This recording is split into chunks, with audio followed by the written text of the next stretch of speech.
Des retours d'expérience, d'accidents à la maison, en voiture, au travail, ainsi que des témoignages pour vous permettre de tirer les enseignements et renforcer votre vigilance. Sauvons nos vies, le podcast de Prévence, déclencheur d'électrochoc. Bonjour à toutes et à tous, j'espère que vous allez bien. On se retrouve aujourd'hui pour notre 27e épisode de ce podcast Sauvons nos vies et notre 7e interview aujourd'hui. Vous le savez maintenant, chaque mois, je reçois une ou un invité pour nous parler de santé et de sécurité. Mais dans tous les cas, chaque lundi matin, vous pouvez découvrir un nouvel épisode de Sauvons nos vies. Faites-nous part également de vos commentaires, de vos remarques, suggestions sur notre page LinkedIn Sauvons nos vies. Nous allons échanger aujourd'hui avec Christian Malissard, aventurier et passionné de business qui va nous parler de ses expéditions aux quatre coins de la planète et comment il arrive à gérer dans ces conditions la santé et la sécurité et aussi comment il s'en inspire pour accompagner les entreprises. Allez, c'est parti pour ce nouvel épisode.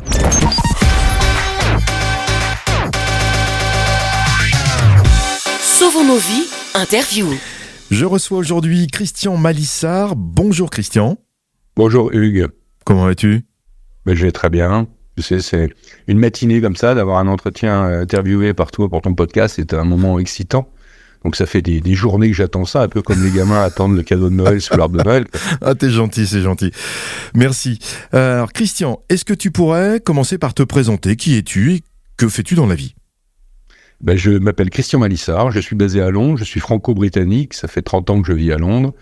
J'ai eu plusieurs vies, c'est un peu comme un chat. J'ai eu une vie de corporate boys avec les boîtes télécom dans les grands groupes américains où j'ai fait plutôt des carrières de management assez rapides et je suis parti à l'étranger pour ça. Et puis, il y a plus de 20 ans, j'ai pris une décision de m'arrêter complètement du monde corporate, mais de continuer à travailler avec, mais en tant que consultant extérieur au monde corporate et de devenir un advisor. Ça, c'est ma deuxième vie. Ma troisième vie, c'est que j'ai une passion pour l'aventure et donc j'organise le plus souvent possible des expéditions, que ce soit dans le Grand Nord, que ce soit en montagne, que ce soit en moto, que ce soit sur des rivières, en aviron ou autre. J'aime bien organiser des choses où je teste un peu mes capacités d'adaptation, de résilience et j'emmène beaucoup de gens avec moi.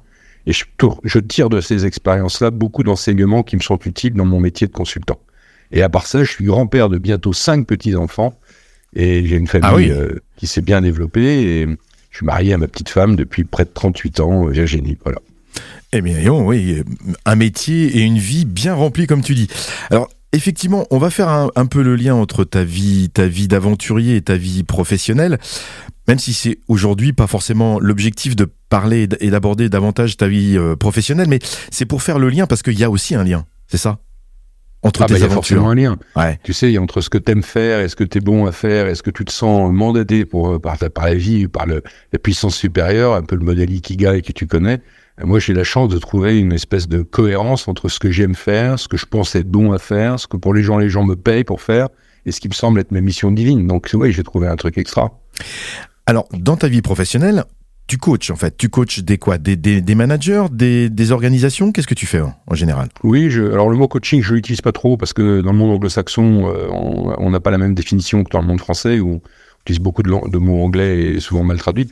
Moi, je suis un advisor. Donc, je donne un avis sur des situations à des individus ou des organisations, sur des choix qu'ils sont en train de faire, des orientations qu'ils sont en train de prendre, des arbitrages qu'ils veulent souhaiter faire, et je leur apporte un œil extérieur, sans compromission, avec un peu d'expérience, beaucoup de bon sens, un sens de la communication qui fait que je suis un bon facilitateur d'expression d'envie, d'expression de besoin. D'accord. Tu vois, je raccroche tout à l'heure avec un client qui, dès le début du mois de janvier, veut que j'aille organiser un séminaire pour toute son équipe de management parce qu'il faut qu'ils prennent des caps pour les 2 prochaines années. Il me dit, il me faut un animateur extérieur capable de nous embarquer, capable de nous faire réfléchir, tout en étant bienveillant, avec un peu d'humour. Faut pas se prendre trop la tête et c'est ce que je fais. Après, je peux accompagner un individu tout seul, soit parce que je l'ai rencontré sur un séminaire, soit parce qu'il m'a connu sur le marché. Et là, je deviens un accompagnant, tu vois, un mentor, un coach, un consultant, un advisor, tu m'appelles comme tu veux. D'accord. Et là, je travaille en individuel. Donc, j'ai plusieurs cordes à mon arc, comme beaucoup de boîtes de conseil. Et le but, c'est de rendre le service attendu par le client à l'instant T. Et comment t'es venu ce goût du voyage et de l'aventure ? Et pourquoi toutes ces aventures ? Alors, je suis pas sûr que j'ai été un jour picousé à l'aventure. Mes parents faisaient du camping, tu vois, c'était des gens tout à fait agréables, mais ils étaient pas partis pour voyager à l'autre bout du monde. Puis un jour, ils nous ont emmenés aux États-Unis. quand j'avais 17 ans, et je trouvais ça génial, l'Amérique, les grands espaces, les grands parcs. Et puis après, je suis reparti à peu près tous les ans faire du trekking aux États-Unis, parce que je bossais pour des boîtes américaines quelques années après. Et puis après, je suis parti avec femme et enfants, passer un mois fin d'hiver au Canada, sur un lac gelé, à pêcher, à piéger, à vivre de rien. C'était extraordinaire. Après, je suis parti un mois au Groenland avec ma femme, rencontrer les Inuits. Puis je me dis, mais j'adore finalement les voyages comme ça. Et puis, depuis une quinzaine d'années, j'organise des expéditions avec un but un petit peu plus poussé, qui est de sortir de la zone de confort. Et donc là, on associe le risque à notre aventure. Mais par exemple, bivouaquer en montagne, bivouaquer dans le Grand Nord par moins 35, ben, je l'ai fait. J'ai dormi sans tente sur des peaux de bêtes par moins 35 en Laponie. Ben, je veux dire qu'une fois que tu l'as fait une fois, tu l'as fait pour ta vie, quoi. Tu dis, non, c'est jamais plus, c'est pas possible. J'ai fait des choses en haute montagne, j'ai fait des choses en moto, j'ai traversé l'Afrique du Sud en moto, j'ai traversé les Balkans complets jusqu'à la Turquie en moto, jusqu'à la Grèce en moto. J'ai fait des choses, je sais que tu es motard, où je me suis un peu poussé en dehors de ma zone de confort. Et soit je faisais ça seul, soit je faisais ça avec des partenaires d'expédition. Ça peut être mon fils, ça peut être des potes, ça peut être même des clients. Mais j'aime bien organiser quelque chose qui soit atypique, que les gens n'aient jamais fait avant, et d'essayer d'associer, parce que j'aime contaminer mes amis, de la passion m'entraîne à leur proposer de venir avec moi. Et il y en a beaucoup qui cèdent à mes caprices et qui viennent avec moi. Mais Christian, si j'avais su, je serais pas venu. C'est vachement froid, c'est vachement humide, c'est vachement venteux. Moi, je m'attendais à passer. Donc, j'aime bien embarquer des gens dans mes aventures. Mais je suis pas non plus Michael, tu vois. J'ai pas non plus fait l'Annapurna Sargon. J'ai fait des trucs physiques un peu exposés, un peu engageants. Et j'ai la modestie de reconnaître que je suis pas guide de Chamonix, si tu veux. C'est ça. Mais tu indiques tirer des enseignements des expéditions que tu réalises et en quoi quel type d'enseignement tu tires et en quoi ça t'aide dans également ta vie professionnelle. Bah, déjà, une expédition, c'est une exposition à pas mal de risques que tu n'as pas forcément l'habitude de côtoyer au quotidien, des risques géographiques, des risques climatiques, des risques sociétaux, des risques de la nature. Hein, quand tu es en plein milieu du bush en Afrique du Sud en moto, si tu crèves, ça se passe comment, quoi. La première station-service, elle est à 2h30 de voiture. Donc tous ces trucs-là, ça fait partie de l'appréciation des risques. Donc la préparation en amont, pour moi, est 80% du succès d'une OP, c'est la préparation. Faut pas se le raconter. Quand tu prépares mal, fail to prepare and prepare to fail, comme on dit en anglais. Ouais. Donc ça, c'est vrai. Deuxième chose, c'est le choix des partenaires d'expédition, est très important. La complicité humaine, tant que tout va bien autour d'une table, à regarder des cartes et montrer des photos, tout le monde est prêt à partir avec toi.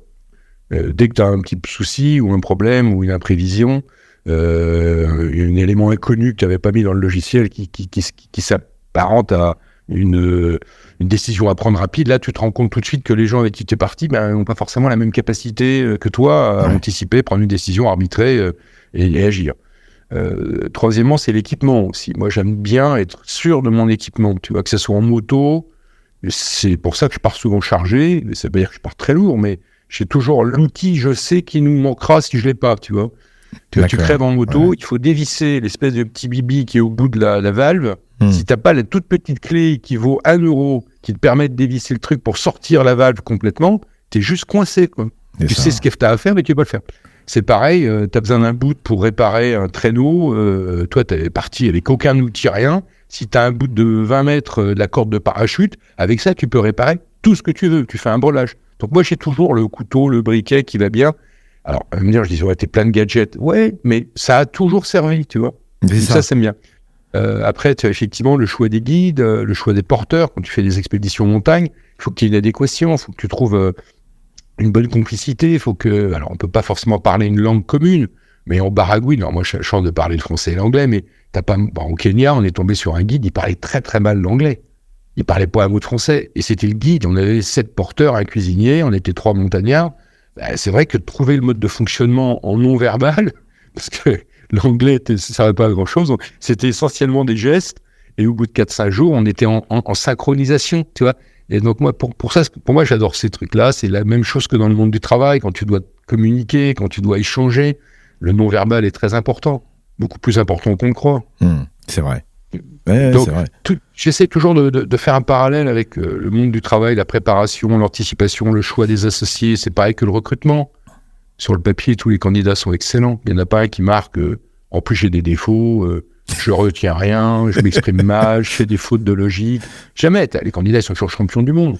Quand on choisit un parmi un panel de 3 bons, il ne faut pas te courir. Et souvent, c'est des signaux faibles qui font que tu les as pas revus.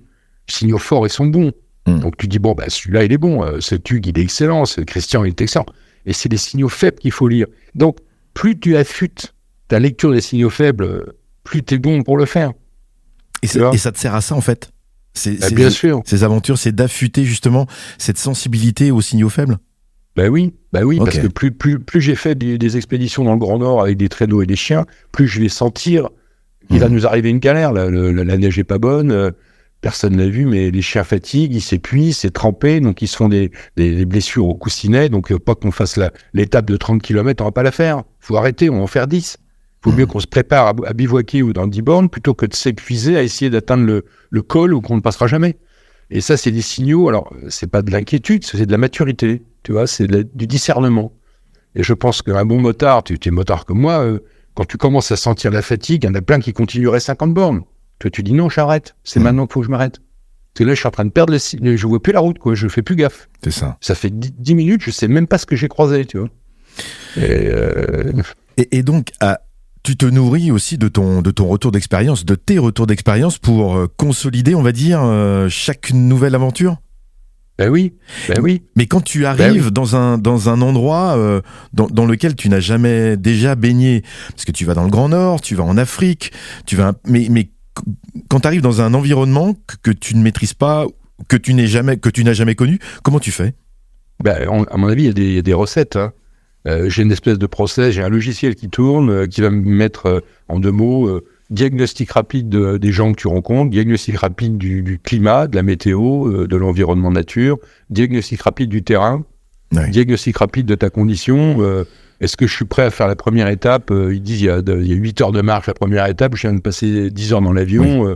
Non, mon bon sens, mon ego dirait oui, mon bon sens dit non. Tu vois, et maintenant, j'ai plus 25 ans non plus, j'ai peut-être des capacités physiques réduites, mais j'apprécie plus vite la décision de ne pas le faire qu'avant je serais allé, pourquoi pas, quoi, qu'est-ce que je risque ? Non, moi je dirais non, aujourd'hui je vais pas faire 20 bornes. Aujourd'hui j'ai besoin de faire une marche d'approche, peut-être en faire 7-8 bornes pour s'échauffer, pour s'apparenter à l'humidité du terrain, ainsi de suite. La raison prend le dessus, quoi. Ouais, la raison, le bon sens prend le dessus sur mon ambition ou mon envie de faire tout de suite. Je suis pas du tout un être patient, mes proches te le diraient, mais je le suis devenu plus que je ne l'étais, tu vois. Je pense que c'est comme un équaliseur, t'es ingénieur du son, tu peux rajouter plus ou moins dans telle fréquence, mais tu peux saturer complètement tes haut-parleurs, ou tu peux enlever complètement tout. Mais après, t'as plus de son, t'as plus de relief, t'as plus de profondeur. Je pense que c'est pareil dans la vie, tu joues, là j'ai un petit peu moins de capacité physique parce que à l'aube de tes 63 ans, t'as plus les genoux que tu avais à 30, t'as plus le souffle que tu avais à 30, donc je t'apprends rien. Même si on est fit et qu'on s'entretient, je sais que je ne vais pas être aussi performant, donc j'apprécie ça en fonction de ma capacité. Et puis quand je vois quelqu'un qui est excité, qui veut pas prendre en considération, qui a des difficultés, qui a du vent, que la température est vraiment très très basse, qu'il va peut-être falloir revoir nos ambitions, je suis très vite, je lui dis, fais gaffe Jack. Là, on va sortir, il y a un blizzard, il y a des vents à 80 km/h, on va marcher contre le vent en sortant du col, ça va être épuisant, on va avoir froid, on n'a rien pour se protéger, on va peut-être pas partir maintenant, on va attendre que le vent soit, tu vois. Alors qu'avant, je dis, allez, on y va les gars, on va se serrer les coudes. Donc je pense que j'ai une routine, parce que il m'est arrivé plein de choses aussi, il m'est arrivé des galères, j'ai eu des histoires. C'est pas comme si j'étais toujours sorti par le haut de toutes mes expés, hein. J'ai eu les mains gelées, j'ai eu le visage gelé, j'ai eu le nez mordu par un chien, j'ai pendulé au bout d'une corde en montagne, j'ai failli être écrasé par un camion minier au Kenya en montant sur la route du Mont Kenya. On était avec un 4x4 pour aller à l'arrivée du parc où commençait l'expé, et il y a un camion de mine rempli de cailloux, en panne de frein, qui mettait en marche arrière sur le chemin, qui nous est roulé dessus. Il a démoli la Land Rover qu'on avait embarqué avec le guide, le matos. J'ai failli mourir à la première matinée d'une expédition de 8 jours. Tu vois. Ça te refroidit un peu, ça te fait prendre un peu de la perspective vis-à-vis du plaisir d'aller faire des treks et tout. Il faut savoir que le risque, il est à tous les virages. Et c'est ça, en fait, ça te permet aussi d'affûter ta sensibilité, ton œil au risque, puisque effectivement, oui. ils sont tellement nombreux et variables, et que effectivement, toutes ces expéditions je vais pas dire, tu développes ton sixième sens par rapport au risque. Ah oui, exactement. C'est ça. ça. T'as tout à fait raison. C'est le sixième sens. Et quand j'ai vu que t'avais survécu à 3 nuits par moins 35 degrés. Comment on fait pour survivre à 3 nuits à moins 35? On était parti, donc là c'était en Laponie finlandaise, au nord du cercle polaire, à peu près 150 km de l'océan Arctique, donc tu vois, très très au nord de la Laponie. On était parti à 2, le guide avec ses chiens et moi, et c'était le raid de l'extrême, ça s'appelait comme ça, et ma femme m'avait offert ça parce que j'avais envie de quelque chose d'intense et très engageant. Et en arrivant au premier matin, quand je suis sorti de l'avion et que je suis arrivé, il m'a dit « Tu es beaucoup trop lourd, Christian ». Ah oui, j'ai mon gabarit d'1m93, je fais un bon 105 kilos. Avec mon matos, tu vas épuiser mes chiens, on va pas prendre de poêle à bois. Ah, ok. On fera du feu dans la neige. Ok. Et puis on va pas prendre de tentes. Tu sais, ils ont des tentes de prospecteurs dans le Grand Nord. Ils ont des grosses tentes en bâche de coton, un peu enduites de wax, là. Et ça se monte sur des bouts de bois que t'attaches. C'est pas du tout du camping léger, hein. Mais tu peux faire du feu dedans. T'as un orifice pour faire sortir le poêle. Bon. Il dit, pas de poêle, pas de tente. Donc, il restait plus quoi? Les peaux de bête. Il dit, tu vas voir ce que c'est que le Grand Nord. Tu veux un truc? Ok. Donc, j'avais un duvet de l'armée finlandaise, qui est un des duvets les plus chauds au monde, qui pèse l'équivalent de 10 kilos de plumes et de cordura. Tu peux pas mettre ça dans un sac à dos, tu mets ça dans le traîneau. J'avais rien d'autre que ma grosse doudoune d'expédition, des gants fourrés, des peaux de bête fourrées, une toque de fourrure, des énormes bottes de froid et un pantalon d'expé. Point. J'avais aucun vêtement de rechange. On était limité au poids maximum. J'avais 2-3 mérinos, tu vois, parce que ça, c'est indispensable. Et puis, c'est tout. Et il nous a dit, on va vivre la vie du Grand Nord. Et donc, tu tâches, ça, je raconte un peu, tu tasses la neige avec tes grosses bottes, tu fais une espèce de surface de 2 mètres par 1 mètre. Dessus, tu vas mettre 2 ou 3 pots de renne, parce que dans le traîneau, on a des pots de renne. Mmh. C'est des peaux de renne qui sont très étanches et très isolantes, c'est bien. Surtout, tu mets le poil vers le haut. Après, tu t'installes, tu te déshabilles complètement dans le duvet. Tu mets tes bottes l'une dans l'autre pour pas que la neige rentre dedans. Dans le sac du duvet, tu mets ta veste avec tes pantalons et autres, et tu te mets dans le lit. Et normalement, tu dois pas garder de sous-vêtements parce que c'est toujours humide. Si tu en mets, ça doit être des sous-vêtements secs, mais comme on n'avait pas beaucoup de rechange, on dormait quasiment à poil, quoi, juste avec un slip. Je te détaille. Hein. Mmh. Et une fois que tu es dans ton duvet, il fait nuit, parce qu'en janvier, c'est la nuit polaire. Cet article-là, on est à la polaire tout le temps, à la frontale tout le temps. Il n'y a pas de notion du jour et de nuit. Hein.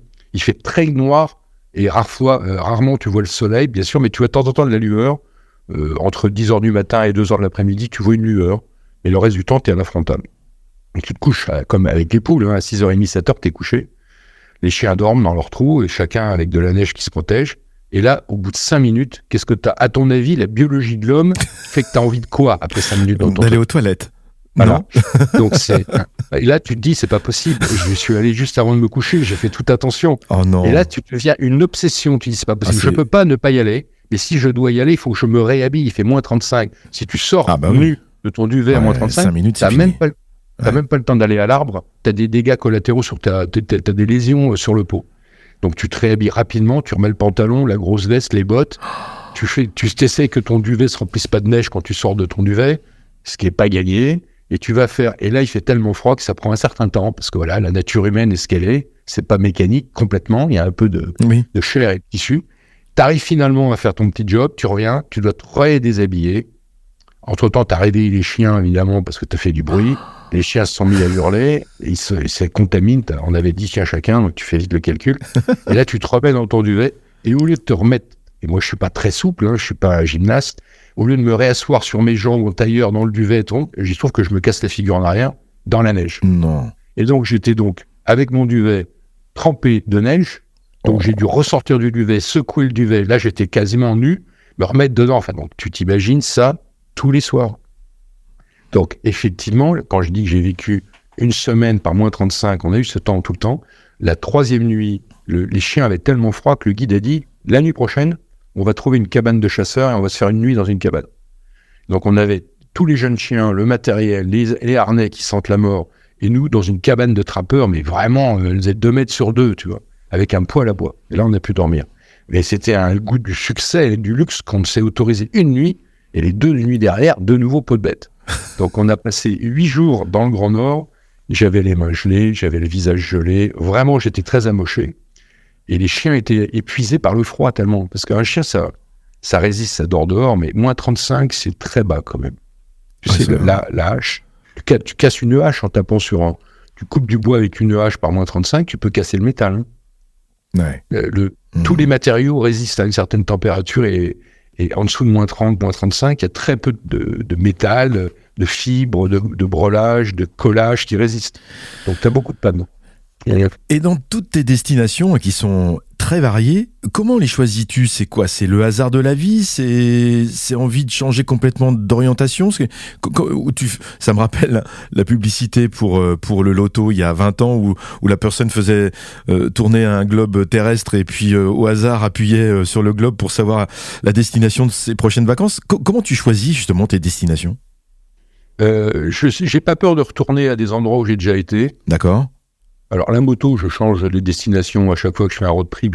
Moi, je reste à des distances. Bon, j'ai fait l'Afrique du Sud, mais là, j'avais loué une moto en Afrique du Sud. J'étais parti avec ma femme, j'ai pas emmené ma moto. Quand j'ai traversé l'Europe jusqu'à la frontière turque, là, c'était la même moto. On est parti 3 à 2 pendant à peu près, un mois, et on campait. Là, on avait décidé d'aller de là à là. On avait dressé notre carte avec mon fils. Lui, il faisait son tour du monde en moto. Moi, je faisais une partie avec lui. Et on avait décidé d'éviter les grandes artères, éviter les grandes villes et tout. Donc, on avait choisi notre itinéraire. Donc là, on avait traversé 14 pays, dont les Balkans, qui sont vraiment un passage passionnant, très intéressant. Quand je fais de la randonnée, j'essaie de minimiser l'empreinte carbone. Donc, je pars plus marcher en Arizona. Ça, j'ai fait, si tu veux. Maintenant, je fais des trucs dans les Alpes, dans les Pyrénées ou en Angleterre, là où j'habite. Ouais, d'accord. Et j'aime bien les itinéraires un peu variés. Dans le Grand Nord, écoute, le Canada, le Québec, j'adore. La Colombie-Britannique, l'Alberta, j'adore. J'ai fait les Alpes, j'ai fait le Massif central, j'ai fait le plateau de Vercors. Donc, tu vois, parfois, je pars très très loin pour vivre des expéditions polaires. Mais ce que je préfère, c'est la Laponie, ça c'est sûr. Donc, je reviens souvent en Laponie. Je suis allé, 5 ou 6 fois. Ouais. Et à chaque fois, j'ai un plaisir fou. Alors, c'est tellement grand, la Laponie, ça couvre la Russie, une partie de la Russie, de la Finlande, de la Suède et de la Norvège. C'est une région, c'est pas un État. Et c'est très varié. Moi, j'ai pas été en Laponie russe, mais j'ai fait la Laponie finlandaise et la Laponie suédoise. Et j'ai pas encore fait la Laponie norvégienne, qui est plus alpine, qui est encore plus exposée au niveau altitude. Mais bon, ça suffit. Deux vallées sont différentes, tu vois. Finalement, c'est pas tellement de prendre au hasard un pays. Moi, c'est de revivre des moments avec 2-3 personnes de valeur, avec une complicité. Et couper son bois, trouver des trous dans le lac gelé pour trouver de l'eau, quel que soit l'endroit où tu vas, c'est un moment de plaisir, de galère et de plaisir. Les deux. C'est pas grave si je traverse pas un autre continent pour aller le faire. Donc j'ai été au Groenland, et j'y retournerai peut-être jamais au Groenland, mais ça a été un mois extraordinaire avec les Inuits, à randonner sac au dos sur les névés. On y est allé au mois d'août, parce qu'en mois de janvier, c'est impossible, c'est vraiment très très hostile. Mais j'ai fait des choses que je referai sans doute jamais. Parce que le monde est tellement grand. Donc c'est très ambigu ce que je dis, parce que parfois je retourne 3-4 fois de suite dans une même vallée en Finlande, et puis j'y retournerai peut-être jamais 2 fois au Groenland. Tu vois, je suis un être ambigu, Hugues. Très ambigu. Et pourquoi le Kenya ? Parce que t'as gravi le mont Kenya, je crois, plus de 5000 mètres d'altitude. C'est ça, hein ? Ouais. Oui. Pourquoi le Kenya ? C'est un couple d'amis que j'aime beaucoup, dont je fais avec Eric beaucoup de motos et de randonnées, et qui m'a dit un jour, tiens, avec mon frère, ils sont tous les deux très fit, marathoniens et tout, on va faire le Mont Kenya, est-ce que ça te dirait de nous accompagner ? Je dis, bien sûr. Donc, on avait 6 mois d'entraînement, c'était pas une initiative que j'ai pris moi, j'ai rejoint un couple de frères, et puis après, on est parti... on a pris les services d'un guide sur place. Tu ne peux pas faire le Mont Kenya si t'es pas. Mais ça, c'était pas moi qui avais décidé cet expé. Il y avait le choix de faire le Mont Kenya ou le Kilimandjaro. Et l'année d'après, le même groupe est parti pour faire le Kilimandjaro. Et moi, je ne pouvais pas parce que j'avais un projet professionnel qui m'a empêché de prendre 15 jours. Et donc, je regrette de ne pas l'avoir fait. Mais bon, voilà, on partira faire d'autres aventures. Mais le Mont Kenya, c'était un peu... c'est le 2e sommet d'Afrique, qui est complètement inconnu, qui n'est pas du tout équipé, qui est beaucoup plus alpin. Mais alors, par contre, j'ai rencontré à Doha, j'étais en séminaire là-bas, le ministre du tourisme kenyan. Donc, la coïncidence, 6 mois avant de partir faire le Mont Kenya, Dans mon cadre de mon job, je fais une mission au Qatar. Et là, il y avait plein de gens du monde entier, dont l'équipe et le ministre du Tourisme qui m'a dit « Ah, ben si vous venez au Kenya, il faut absolument que vous venez me voir. Mon bureau est à Nairobi, voilà ma carte, voilà la carte de mon assistant. » Type adorable. Et donc, j'ai rencontré la dernière journée au Kenya, après avoir fait l'expédition, le ministre du Tourisme kényan, pour lui faire part de mes observations, mes conseils. Et pour ça, j'étais plutôt plein d'idées. Et après, il m'a dit, ça m'intéresse beaucoup, faites-moi une proposition. J'ai fait une proposition de partenariat avec les guides de Chamonix pour que leur bureau des guides soit formé avec une vraie méthode de formation à la technique alpine et technique de sécurité de ce premier secours. Et puis qu'on leur donne un uniforme avec du vrai matos qu'ils n'avaient pas. Enfin, j'avais plein d'idées de rénover les refuges. J'ai une demi-douzaine de refuges sur le Mont Kenya qui sont dans un état mais pitoyable, qu'on pouvait assez facilement améliorer. J'avais envie qu'il y ait un badge avec une identité, avec une couleur visuelle pour l'uniforme des guides, des porteurs. Enfin, c'était tout simple. Et j'ai envoyé ma proposition et malheureusement, ils ont remanié le gouvernement au Kenya pour la énième fois. Et le ministre, il a été bouffé par les crocodiles. Et donc, j'ai plus de son, plus d'image, pas de mission. Nouvelle, ouais. Et donc, gravir le Mont Kenya à plus de 5000 mètres d'altitude, c'est quoi le point sensible? C'est quoi? C'est l'oxygène? Tu parlais du froid tout à l'heure, mais là, c'est aussi le froid? Non, en haut du Mont Kenya, on peut avoir des températures négatives. Nous, on l'a fait donc en janvier, qui est l'été là-bas, parce qu'on est au sud de l'équateur. Donc, on n'est pas très loin de l'équateur, mais enfin, on est passé au sud, donc les saisons s'inversent. Donc, on a fait ça en janvier. On est parti le 1er janvier. Et il faisait pas froid du tout. Le dernier refuge était à 4200. Et là, on est effectivement monté pour l'ascension finale, où on a à peu près 900 mètres de dénivelé. On est parti à 2h du matin. Et c'est vrai que là, il faisait froid. Il faisait peut-être -5, -6. Et au sommet, l'isotherme était à 4005. Donc, il faisait en dessous de 0 à 4005. Donc, à 5002, 5100, il fait en dessous de 0. Mais bon, on est monté. Il était 9h du matin, comme 8h30 quand on est arrivé où il y a à peu près 6 heures de montée. Moi, j'étais en short parce que malheureusement, le guide et les porteurs portent nos affaires. C'est pour ça qu'on a des porteurs. C'est pour créer de l'emploi local. Mais donc, t'as pas toi tes propres sacs. T'as un sac une journée et ton sac de montagne, il est mis dans des gros portages. Et j'avais donc toutes mes affaires de haute montagne, à part mes Vibram que j'avais sous les pieds et ma frontale. Tout le reste, j'avais dans le sac. Et il se trouve que la dernière nuit, le guide a fait descendre son porteur au camp en bas parce que le mec était malade de l'altitude. Alors que c'est un Kenyan, il avait peut-être un problème digestif, j'en sais rien, mais il est parti. Et il est descendu avec son gros sac dans lequel il y avait ma veste de montagne, mes gants de montagne, mon pantalon de montagne, tout le matos. Donc je me suis retrouvé à 2h du matin à chercher, le mec était plus là, et j'avais deux options. Soit je regarde les autres partir à 2h du matin, et je vois le conduit des frontales s'en aller dans la montagne, jusqu'à ce que je les vois plus. Soit j'y vais en short. Mais j'avais pas non plus de veste de montagne. J'avais une doudoune Décathlon à 39 €, tu vois. J'avais un col roulé en laine, une doudoune, un petit bonnet de refuge, et j'avais juste mes grosses chaussures, que j'avais qu'une seule paire, et mes grosses chaussettes. Donc j'ai dit, tu sais quoi, je vais monter. Et on est parti, et à la frontale, il fait nuit, 2h du matin, avec un bol de thé et 2 petits gâteaux secs. Vraiment pas le genre de nourriture que j'ai l'habitude de prendre avant de faire de l'effort. Donc, après 2 heures de marche à la frontale, je commençais à avoir faim, tu vois. J'avais soif, j'avais froid. J'étais un petit peu désorienté. Je savais pas si c'était l'altitude ou l'hypoglycémie. Tout ça, ça combine ensemble. Tu sais, c'est rarement l'un ou l'autre. C'est un mix compliqué. Et les gens qui disent qu'ils n'ont pas le mal de l'altitude, on l'a tous. Hein. Tous les corps humains qui vivent au niveau de la mer comme moi, on est sensible à l'altitude. C'est pas vrai qu'on n'a pas. Par contre, il y en a qui résistent plus ou moins bien ou qui sentent pas les signaux faibles. Et moi, j'avais à la fois soif, j'avais froid, parce que la tenue n'était pas adaptée, j'avais faim, donc j'étais en hypoglycémie, en hypocalorie, en déficit hydrique, et le mal de l'altitude sans doute devait aider là-dessus. Et tout d'un coup, je ne savais plus où j'étais, mais je marchais avec mes bâtons, derrière le guide, j'étais en première position, et Eric et son frère derrière, et je commençais à marcher comme si j'étais bourré. Ouais. Le guide s'en rend pas compte, mais Eric me dit, Christian, mais qu'est-ce qui va pas, Christian? Il m'arrête. Christian, t'es pas bien? Je dis, non, je sais pas ce qui se passe. Assieds-toi. Moi, je suis compétitif, donc je vais pas me laisser abandonner. Moi, je meurs ici. Tu vois, non, je dis, non. Et, Christian, t'as vas pas, quoi. Ça se voit, t'es blanc, à la frontale, j'étais pas beau du tout à regarder. Je tremblais un peu, donc on m'a filé 2 barres de chocolat. On m'a fait boire un peu de thé. Comme j'avais perdu ma capacité d'action parce que j'étais pas bien, je ne prenais plus les bonnes décisions. Tu vois, c'est ça le problème. Complètement, ouais. Ouais. Les mecs, ils sont capables de t'expliquer quand ils sont en bon état, mais bien sûr, quand t'as soif, tu bois, quand t'as faim, tu bouffes. Non, mais quand t'es pas bien, tu perds ton discernement. C'est ça. Tu perds ta capacité de décision. Et donc, heureusement qu'Éric et son frère Alexis m'ont dit, mais attends, on a des barres de chocolat, on va t'en donner une chacun. Bon. Et ça a pris un quart d'heure, ça m'a reboosté, et le choc calorique m'a aidé, j'ai bu, et puis bon, comme j'étais en bonne condition physique, j'ai pu repartir, et je suis terminé les 700 mètres qui restaient, et en haut, il y a une voie ferrata qui nous permet de monter au sommet, parce que bon, c'est un peu alpin, c'est un peu exposé, on n'a pas de baudrier avec des mousquetons, mais on se tient quand même au câble, et je suis monté, mais comme un cabri, tu vois, donc il y a définitivement, j'ai eu un moment de passage au vide, voilà.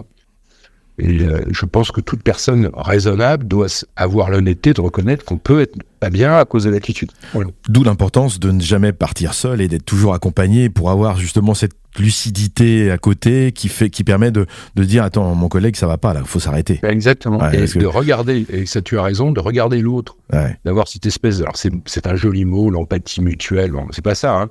Là, on partage un risque. Si toi tu tombes, je sais pas si je peux te porter plus mon sac, plus son. Ouais. Là, moi, dans les Pyrénées, je suis descendu d'un sommet avec ma femme, et là, il y avait un groupe d'ados qui était arrêté dans une bergerie avec un mec blessé. Alors, il était tombé dans un pierrier, il n'était pas équipé, il n'avait pas de casque, il s'était blessé le front, le coude, les genoux. Il était sonné, un mec de 16-17 ans. Tu vois, un ado tout mince, tout grand, qui était gelé. Bon.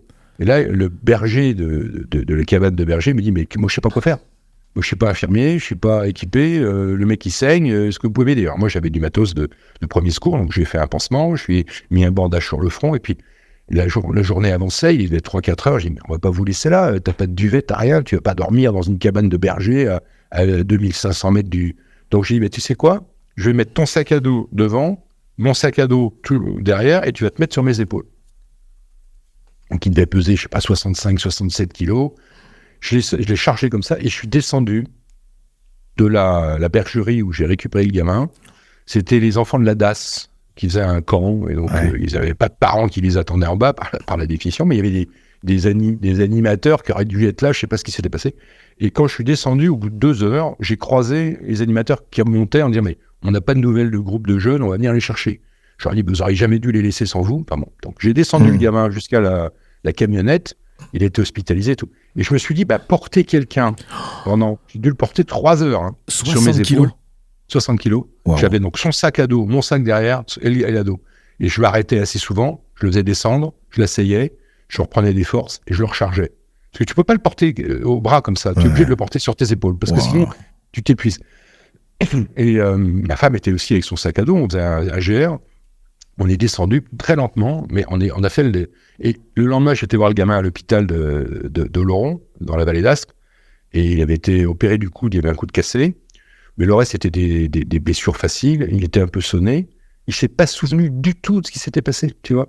Il s'est pas souvenu du tout, il s'est réveillé à l'hôpital, ils l'ont sans doute un peu soigné, un peu calmé, et le lendemain matin, il était, mais qu'est-ce que je fous là? J'ai un bandage sur le front, j'ai un plâtre sur le coude. Et je lui ai raconté, il m'a dit, mais je me souviens de rien. Rien, monsieur. Vous m'avez porté, je n'ai aucun souvenir. Le cerveau se met sur off, alors qu'il était conscient quand tu descendais. Il te parlait? Ouais. C'est fou, ça. J'ai essayé, ma femme lui parlait en marchant. Mais tu vois, je me dis, si moi, un jour, je tombe, personne ne me portera. Je suis 1,5 fois le poids de ce gamin, tu vois. Personne ne me portera, donc on me laissera bouffer par les corbeaux. Donc, il faut vraiment pas partir seul, si tu peux éviter, tu vois. Ouais, c'est ça, ouais. Bah oui, on gère pas forcément toutes les situations et le fait d'être au moins 2 permet effectivement de gérer tout ce qu'on est en train de se dire. L'idéal, c'est 3 parce que tu peux tirer un brancard à 3. Tu peux avoir un mec sur un brancard et un mec devant, un mec derrière. Tu vois, c'est une règle de sécurité en montagne. À 3, tu peux faire avec des bâtons de marche, tu peux faire un semi-brancard et porter le mec. Ouais. À 2, tu peux pas. À 2, tu peux le soutenir, tu peux l'aider, mais tu peux pas faire grand-chose physiquement. Et puis alors à 4, bien sûr c'est mieux, mais alors à 4 tu multiplies les risques parce que tu peux avoir plusieurs accidentés. Oui, c'est ça, ouais. Y a une question que je pose toujours à mes invités. Est-ce qu'il y a un objet qui pour toi est le plus révélateur en santé-sécurité? Moi c'est le couteau. Le couteau suisse? Le couteau suisse je trouve pas très pratique, mais un bon poignard de chasse. Tu fais ce que tu veux avec ça, tu tailles du bois, tu tailles une corde, tu tailles de la bouffe. Moi, j'ai toujours une passion pour les couteaux, pour des tas de raisons, j'en ai plein. Alors le couteau suisse, il est mignon sur le papier, mais bon, je trouve qu'il est... Ouais. Mais effectivement, tu peux avoir un outil multi-activité comme ce qu'on appelle le Leatherman, là, qui est une espèce d'outil multi-outil, quoi. Tu as une bonne lame, une bonne pince. Moi, j'ai toujours ça à la ceinture et j'ai un poignard de chasse. Alors, en Europe, tu es toujours un peu... Mais dans les pays, dans les latitudes où je vais faire des raids, personne ne te pose une question. Les mecs, ils ont au moins 2 poignards à la ceinture. Tu vois, les Lapons, ils ont une très grande lame et une petite lame. Ils ont 2 poignards à gauche ou à droite, quoi. Et ils se servent de ça pour tout. Donc, c'est pour moi un outil. Alors, jamais j'ai à me défendre, mais déjà, si tu dois te défendre, une lame, ça peut te permettre de te défendre d'un animal. Ouais, c'est ça, d'un animal. C'est psychologique. Ouais. Tu peux t'en servir pour plein de trucs. Ouais. Tu peux fendre du bois, tu peux fendre de la glace, tu peux... Et l'autre truc, c'est un briquet à essence qui marche par toutes les températures. Moi, j'ai toujours une espèce de Zippo dans la poche de ma veste. J'ai une boîte d'allumettes aussi dans une espèce de sac étanche avec... c'est marrant, j'ai plein de petits objets comme ça, fétiches. Mais c'est vrai que le poignard, le couteau, c'est quelque chose pour moi. Et puis, 20 mètres de cordelettes de parachute en nylon, là. Incroyable. Tu fais tout ce que tu veux avec ça. Tu peux sortir d'une chute en faisant des espèces d'échelles de corde. Tu peux tout faire avec ça. Tu peux faire un breulage. Tu peux te faire une attelle avec des bouts de bois pour une jambe que tu as blessée. La cordelette, 20 mètres. Et ça prend pas de place du tout. Non, c'est ça. C'est léger, ça prend pas de place. Et comme ça rien. Et ça te permet de sortir de pas mal de situations, quelquefois. Ah bah oui, bien sûr. Ah non, mais ça, je n'ai que des exemples où ça m'a servi, quoi. Alors, tu nous as donné déjà plein d'exemples. Est-ce qu'il y a, je sais pas, une anecdote plus particulière qui t'a marqué dans toutes ces expéditions-là ? Oui, il y a quelque chose qui me marque beaucoup, c'est la vie vraiment des gens qui vivent là-bas, dans ces latitudes. Je vais parler du Grand Nord. Les gens qui vivent de ces latitudes et de leur activité. C'est des éleveurs de rennes, qu'on appelle des samis, qui aujourd'hui sont tous en motoneige de 800 chevaux, et qui vont vérifier si leurs troupeaux de rennes ne se sont pas égarés. Mais les troupeaux de rennes, c'est des animaux domestiqués, mais tu les vois jamais. Toi, en tant que randonneur en traîneau, quand tu les vois, tu vois des traces, mais ils t'évitent. Ils sont pas fous, ils ont pas envie de rencontrer des chiens et autres. Mais le sami ou le guide, ou le musher, qu'on appelle le musher, c'est des gens extraordinaires. Ils ont une capacité de résistance et de résilience que beaucoup de chefs d'état-major du CAC 40 devraient regarder, quoi. C'est pour ça que j'aime ces gens-là. Ils n'ont pas la culture générale que toi, tu penses être la tienne, mais ils savent lire la nature, ils savent lire les saisons, ils savent lire l'eau, ils savent lire le vent, ils savent lire l'arbre, la mousse, ils savent te parler des esprits, parce que dans ces pays-là, tu as énormément de traditions orales d'esprits. Tu vas en Finlande, ils ont des esprits, ils ont la magie des Finlandais, ils se racontent des histoires avec des êtres magiques, des esprits... qui apparaissent, et ils ont des tonnes de témoignages où ils ont vécu des choses, mais c'est pas possible, mais s'ils l'ont vécu, alors est-ce que après c'est, tu sais, un peu romancé, l'histoire, un peu romancé, le storytelling autour du feu, mais ce que j'aime, c'est ces gens qui te prennent le monde complètement à l'orthogonale de toi, et qui te disent, ben voilà, on vous voit comme ça, les citadins, vous venez faire une semaine ou 2 d'expédition, donc vous venez dans notre monde. Mais nous, si on allait passer 15 jours à Londres ou 15 jours à New York, vous nous verriez arriver comme vous, quoi. Donc, on n'est pas du même monde. Et in fine, ils souffrent des mêmes problèmes, des problèmes d'amour, des problèmes de santé, des problèmes d'argent. Mais la façon dont ils gèrent leur crise n'est pas la même. Et moi, je me nourris de la sagesse de ces gens. Je pense à Fabien, en l'occurrence, qui est le musher que j'aime beaucoup, avec qui je reparle en janvier. Pas ce janvier-là, mais le janvier 2025. Parce que j'ai toujours une expé en préparation. Comme je peux. C'est pour moi un guide de motivation d'avoir un truc qui... C'est comme quand tu prépares un road trip en moto, dans 3 mois tu pars, mais tu passes ton temps à le préparer, à vérifier si tu as les outils, ça te maintient. C'est comme un gamin qui va bientôt skier et qui barre ses journées sur son agenda, tu vois, comme on le faisait. Donc, la sagesse, le petit message, la petite anecdote, c'est rentre en relation avec ces gens-là, si tu peux. Parce qu'ils ont un mode de voir le monde qui est tout à fait différent du tien. Ils ont une façon de gérer leurs émotions qui est radicalement différente du tien. Et pourtant, ils ont des joies, ils ont des peines, ils ont des frustrations, ils ont des désirs, ils ont des besoins. Ils ont la même qualité ou difficulté de vie, mais ça s'exprime différemment. Ils sont capables de réparer n'importe quoi. Ils ont des vieux camions qu'ils ont depuis 20 ans, qui ont 1 million de kilomètres sur la glace, ils les réparent à grand nu. Toi, tu sais même pas réparer ton frein de vélo quand il fait 20 degrés. Tu vois, et tu dis, non, on n'est pas du même monde. Par contre, ils sauraient peut-être pas faire un virement sur Revolut en ligne. Ils n'ont pas besoin. Donc, on a tous notre capacité de survivre dans un environnement. Mais quand tu rentres dans le leur, tu te rends compte que tu es une victime immédiate. Tu es une target pour les risques. C'est ça. Et on est tous victimes d'un environnement qu'on ne maîtrise pas, en fait. Ah, exactement. Et nos réflexes, nos façons de lire les choses, de voir les choses, d'analyser, est très piloté et pollué par notre monde de vie, notre mode de vie. Tu vois ? Ouais, et quand tu te retrouves seul autour d'une bougie, dans un refuge où tout est cassé, où il y a de l'air qui passe par entre toutes les planches et que tu as une conversation sur le but de la vie humaine avec ton guide, mais ce moment-là, il est unique. Il est unique. J'imagine, ouais. Et j'ai pourtant une vie sociale remplie, je vois beaucoup de gens, j'aime les gens, tu dois t'en rendre compte. Ouais. Et parfois, je me dis, mais pourquoi on n'a plus ces conversations, les réelles conversations ? On est tellement caché par nos, qu'en dira-t-on, par notre image sociale. On ne peut pas montrer qu'on est comme ça, parce que si on montre qu'on est faible, on va être catégorisé dans notre milieu. Mais va dans le grand bois, ce qu'on appelle le bois, va dans le bois québécois, comme on l'a dit, et assis-toi autour d'un feu avec un Québécois, et un gars du coin, un gars qui vit du bois, ou des chiens, ou de la randonnée, ou de la peau de phoque et autres, mais ils ont une capacité d'être philosophes. Voilà. Mais c'est... Moi, j'aime bien ça. C'est des anecdotes, c'est rencontrer, tu vois, croiser la route de quelqu'un que je ne verrai jamais dans mon monde. Donc, c'est très intéressant de voir que tu rentres dans le monde de quelqu'un qui n'est pas du tout dans ton monde. Toi, tu viens avec tes codes, tes habitudes, dans ton monde hyper édulcoré, climatisé, et tu te rends compte que finalement, tu as des gens de grande valeur. Et dans le monde social, je rencontre plein de gens, mais je suis triste de ne plus avoir ces conversations où on rentre vraiment au fond des choses avec les gens parce qu'il y a le candidaton, l'image sociale et tout. Voilà, donc quand on peut faire des rencontres, ce que je cherche essentiellement à faire, je vais vraiment poser des questions et je passe des heures avec ce guide. Tu vois, à chaque fois, il me remercie. L'autre fois, ils m'ont offert un poignard de chasse parce que j'étais le seul avec lequel il avait passé autant d'heures le soir à la bougie, autour du poêle à bois. Ouais. Il m'a dit, mais les gens s'en foutent, ils viennent faire du traîneau et ils viennent faire de la montagne, mais en vrai, ils ne rentrent pas dans mon monde. Faut arriver à reformater le disque dur, en fait, c'est ça.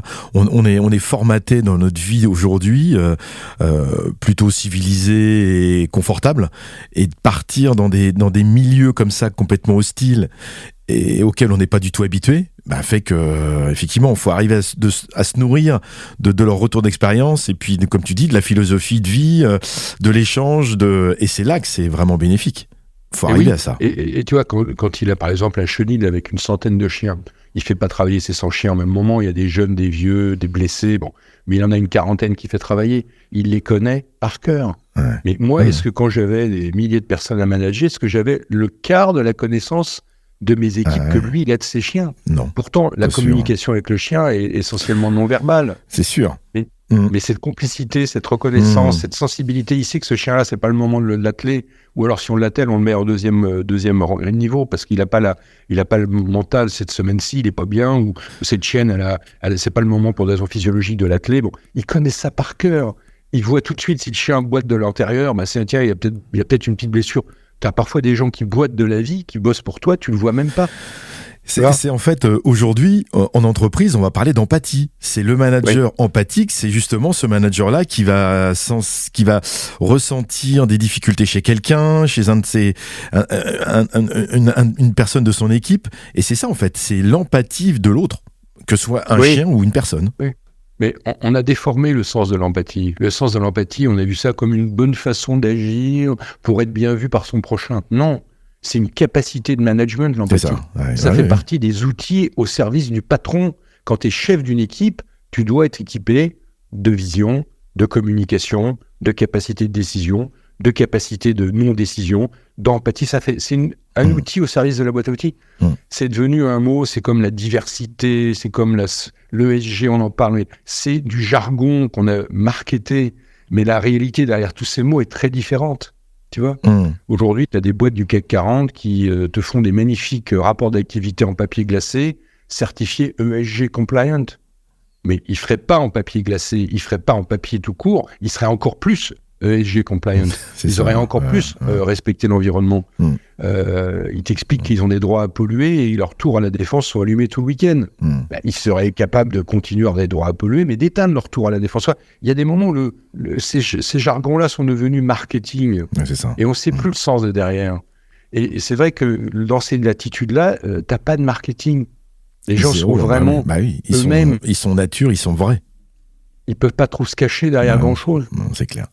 Moi, j'ai fait un peu de bateau, de voile, parce que je suis breton, donc je suis parti quelquefois plusieurs semaines, 5-6 semaines en bateau à voile. On était 4 ou 5 sur le bateau. C'est vrai qu'on se connaît tous. Après, quand on part d'une expédition en plusieurs semaines à 4 ou 5 sur un bateau qui fait 12 mètres de long, on est tous les uns sur les autres. C'est sûr que là, la proximité, elle est réelle, quoi. Et on connaît. Et là, on a vraiment, effectivement, des réactions et on ressent des choses chez les gens qu'on n'aurait jamais ressenti si on était allé à l'hôtel, en camping ou autre, parce qu'il n'y avait pas justement cette proximité forte.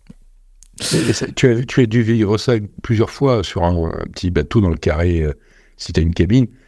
Les quelques premières minutes révèlent les réelles personnalités des gens. Ça, c'est clair. Tu vois. Exactement. Tout à fait. Et quand il y a un travail collectif à faire, tu as ceux qui se débrouillent toujours pour pas être là au moment où on a besoin d'un volontaire. Tout de suite, ça se voit. Tu vois, alors que dans la vie sociale, quand tu rencontres des gens par la vie normale, tu joues aux cartes. Pour ceux qui jouent aux cartes, tu joues au bridge, tu joues au golf. Tu rencontres pas les vraies personnes. Tu vois leur enveloppe, tu dois essayer de bien développer. Exactement. Là, tu es dans un bateau, tu es dans un refuge, et il faut aller chercher de l'eau à la rivière, ou il faut aller changer ou prendre un riz dans la grand voile. C'est ça. Il pleut, il fait froid, il y a du vent, et on est malade. T'as ceux qui sont prêts à le faire pour le groupe, et puis ceux qui disent « Ah non, moi, j'ai piscine. » C'est ça. Tout de suite, ça se voit. Tout à fait. Et je pense que c'est pareil pour nous. On nous voit aussi sous notre vrai visage. Donc, c'est pas que nous qui voyons les autres. On est vu par les autres. Donc, il faut être très vigilant. Et ta prochaine destination, à part janvier 2025, t'en as une avant ou c'est vraiment la prochaine ? Là, j'ai une opération importante de la hanche en février qui fait que tout mon entraînement physique est un peu conditionné par la prothèse qu'on va me fixer, parce qu'à force d'avoir fait quand même pas mal de sport et que je suis un grand gabarit, j'ai un peu fatigué mes cartilages, on va dire. Donc depuis 1 an, je sais que je vais avoir une prothèse, et donc je suis opéré le 14 février, pour tout savoir, le jour de la Saint-Valentin. Et ça va changer ma vie parce que je vais retrouver sans doute une démarche. Alors il y a une rééducation qui va Donc pour l'instant, mon grand projet, c'est de faire une rééducation rapide, mais bien méthodique de ma hanche pour pouvoir retrouver toute ma mobilité. Mais sinon, j'ai un road trip en moto. J'aimerais faire de nouveau la route des Alpes avec ma tante. Ça, j'adore partir. Et là, je suis parti seul plusieurs fois en moto, faire des road trips. J'ai fait toute la région que je te conseille à faire si tu as l'occasion. C'est de faire tout ce qui est Auvergne, Massif Central, Cantal. Ah oui, on me l'a conseillé déjà. Tu peux passer 8 jours en moto, tu dors dans des tout petits villages où tu mets ta tente, tu as juste un robinet d'eau froide, et éventuellement, si tu as de la chance, une petite douche d'eau froide. Mais moi, j'adore ça, et je suis seul. J'ai mon petit barbecue, j'ai ma petite quantité de bouffe pour la journée. Je me fais mon itinéraire, j'essaie d'éviter toutes les routes départementales gênantes. Je fais que des chemins ou des routes, et je fais les cols, je monte, je redescends, je remonte. Et puis après, le soir, j'installe mon camp. Je suis devant la nature, je fais mon petit feu, je fais ma petite cafetière pour le petit déjeuner, j'ai ma petite gamelle pour faire cuire ma soupe et éventuellement mon steak. J'ai un mini barbecue pliable qui rentre dans la sacoche moto comme une carte routière, et j'adore ça. Donc je sais que les motards, quand je raconte ça, ils disent « Arrête, ça donne envie », mais pour moi c'est ça le road trip en moto. On retouche la nature, on retouche la nature. C'est pas de faire Paris-Nantes en 3 heures sur l'autoroute. Non, aucun intérêt. Alors, aucun. Quelle est ta plus grande satisfaction de toutes ces aventures ? Je pense que c'est d'abord j'aime bien give back en anglais. J'aime bien raconter, transmettre. Oui, ça s'entend. Et c'est vrai que ça s'entend. Quand je racontais ma vie professionnelle, les gens s'en foutent, quoi. Honnêtement, t'as une belle ou pas une belle plus professionnelle. Comme chacun, de toute façon, dans une espèce de jeu d'images et de miroirs, tu racontes tes expériences, tout le monde s'en fout. À moins qu'il vraiment, Christian, raconte-moi ta vie professionnelle. Par contre, quand je raconte mes voyages, mes expés où il m'est arrivé que des galères, comme je suis pas un héros, t'as fini par le comprendre, les gens, ils adorent, parce qu'ils se disent, mais moi, je vais pouvoir faire pareil. Parce que si Christian n'est pas un héros, il fait tout ça, moi, je suis pas un héros, et je suis même moins avec lui, je vais y arriver, tu vois. Donc, je donne envie aux gens. Et quand je vois qu'ils ont envie de faire des trucs, et que le nombre de gens m'ont dit, on voudrait partir avec toi, est-ce que tu emmènes des gens comme nous ? Je suis content, parce que là, j'ai convaincu quelqu'un de sortir de sa zone de confort, Et là, je me suis présenté avec mon vrai visage, tu vois. Donc, ma satisfaction, c'est de donner, partager et partager. Partager, c'est ça. Et ta plus grande frustration ou ton plus grand souhait? Ah ben non, ma frustration, c'est d'avoir des vrais amis qui veulent pas partir avec moi. Ah ouais. Tu vois, et j'ai un groupe de copains qui sont vraiment des bons potes, en particulier un qui est un très très bon copain depuis très longtemps. Il veut pas partir dans le Grand Nord, il veut pas faire de la moto, et pourtant il est parfaitement capable, mais non, ça le tente pas. Il veut bien aller faire la Vallée Blanche, il veut bien descendre du pic du Midi à ski, parce que c'est un très très bon skieur, mais il veut pas. Donc j'ai toujours essayé. À chaque fois, il dit non, ça me dit pas. Donc c'est quoi? C'est sortir de sa zone de confort qu'il. Non, parce que c'est pas quelqu'un qui. Non, c'est qu'il est pas appelé par le froid. Voilà. Ah oui. Et pourtant, il fait du ski. Oui, il fait du ski, mais quand il fait du ski, il dort à l'hôtel le soir ou dans un chalet. Et il part pas avec. Alors, je vais pas parler de ce garçon sans qu'il soit présent, mais non, il est pas convaincu que ça va lui plaire. Et j'ai eu plusieurs tentatives comme ça d'avoir envie d'emmener des gens, et puis dans leur regard, je vois qu'ils sont pas motivés. T'insistes pas. T'insistes pas. Ah oui, mais ça me fait de la peine. J'ai l'impression d'être rejeté, tu vois, d'être abandonné. C'est ça, c'est ta frustration, comme tu disais. Et comment t'envisages ta retraite dans quelques années? En voyage? Moi, j'aime bien. Je sais pas si c'est le voyage ou le mot, ou si c'est partir. L'aventure. L'aventure. Je continuerai tant que ma santé me le permet de faire de la moto, de faire de la randonnée, de faire du traîneau, de faire de la marche en montagne. J'essaierai. Alors là, j'ai un projet, c'est de descendre en canoë indien à grand fleuve français et de camper sur le bord de la Loire. En l'occurrence, il s'agit de la Loire. Et là, j'ai un pote avec qui je prévois de faire ça. Parce qu'il a un canoë indien chez lui, donc c'est facile, et il habite sur le bord de la Loire. Donc il y a deux bonnes raisons de le faire. Il faut juste qu'on prenne 5 jours et qu'on décide au printemps de partir. Donc ça, c'est des petits projets comme ça. Ma retraite, c'est un mix de bénévolat auprès d'associations de jeunes en difficulté que je fais depuis une demi-douzaine d'années, ici à Langres, qui me prend beaucoup d'énergie et que j'adore. Transmettre à des jeunes en difficulté qu'il n'y a pas que le trafic de drogue qui sera leur avenir. Ça, c'est une partie de ma vie, c'est le bénévolat. J'en ai pas parlé depuis tout à l'heure parce que c'était pas le thème, mais c'est une partie de ma vie. 2, c'est le conseil aux dirigeants que j'adore. Et en vieillissant, je trouve que je suis pas plus mauvais, au contraire, je suis même moins mauvais. Et c'est cette activité d'outdoor, d'aventure. Si je peux cumuler les trois en ayant une vie entre la France et l'Angleterre, que les deux pays que j'adore, je serai un homme heureux, et ma femme et moi, on sera des couples heureux. Tu vois, on a des grands enfants, on est en phase. Mais on n'est pas fusionnel, surtout, on est parti avec une de mes enfants faire un road trip en Italie. Moi, je suis à Londres, parce que voilà, j'avais du boulot. Mais il faut savoir faire des trucs ensemble et des trucs séparément. C'est une des recettes de la longévité d'un couple. Mais bon, c'est pas le sujet de ton podcast. C'est sûr, mais c'est vrai. Pour les personnes qui nous écoutent et qui souhaiteraient suivre plus en détail toutes tes aventures, je précise que tu as aussi un podcast qui se nomme Aventure Business, si tu veux en dire plus. Oui, c'est gentil. Hein. Il y a qui s'appelle Aventure Business, qui est hebdomadaire, où je raconte par épisode, chaque expédition, entre 6 et 7 épisodes, avec une conclusion et souvent un bonus, comment ça s'est passé, de la phase de préparation à la phase de conclusion. Et là, je raconte toutes mes galères, toutes mes aventures, un peu comme le même style de narratif que j'ai eu toujours aujourd'hui avec toi, Hugues, mais je le fais tout seul, je m'interviewe tout seul. J'en lance un programme sur la relation entre les ados et les parents, sujet difficile pour l'avenir des jeunes, qu'on est en train de monter, là, qu'on va enregistrer les derniers épisodes début janvier et qui va être disponible sur Aventure Business également. Donc, c'est un podcast sans prétention que je fais avec les moyens du bord, avec l'aide de Gaël, que tu connais, Gaël et Marc, qui est mon producteur, parce que moi, j'ai pas comme toi le savoir-faire et les outils, et puis j'ai pas le temps. Mais c'est un podcast qui répond à la curiosité des gens, et je vois dans le courrier des lecteurs, sur LinkedIn, sur Christian Malissard, vous pouvez m'envoyer des messages en messagerie privée. Il y a beaucoup de gens qui disent c'est quand votre prochain podcast, c'est quand votre prochaine... Donc là, j'ai fait la traversée de l'Afrique du Sud en moto, j'ai fait la traversée des Balkans en moto, j'ai raconté mes galères. Et puis, la dernière que j'ai enregistrée, c'était le Mont Kenya, justement. Ouais. Donc là, si vous allez sur Aventure Business, vous allez trouver tous les épisodes récents du Mont Kenya.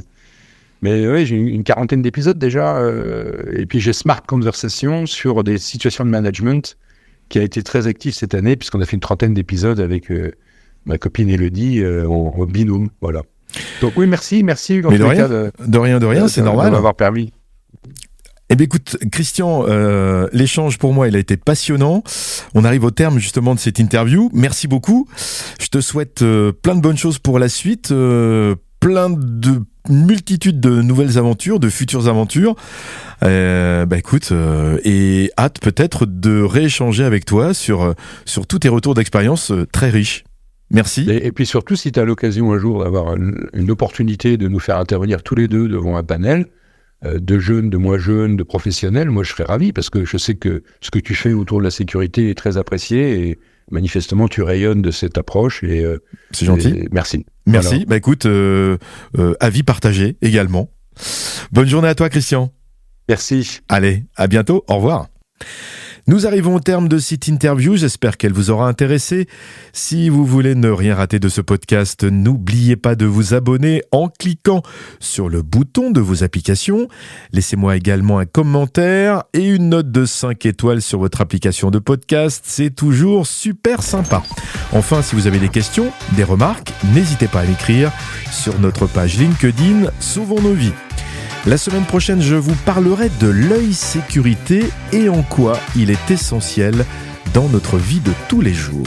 À lundi, très belle semaine à vous, à très vite et en attendant, sauvons nos vies.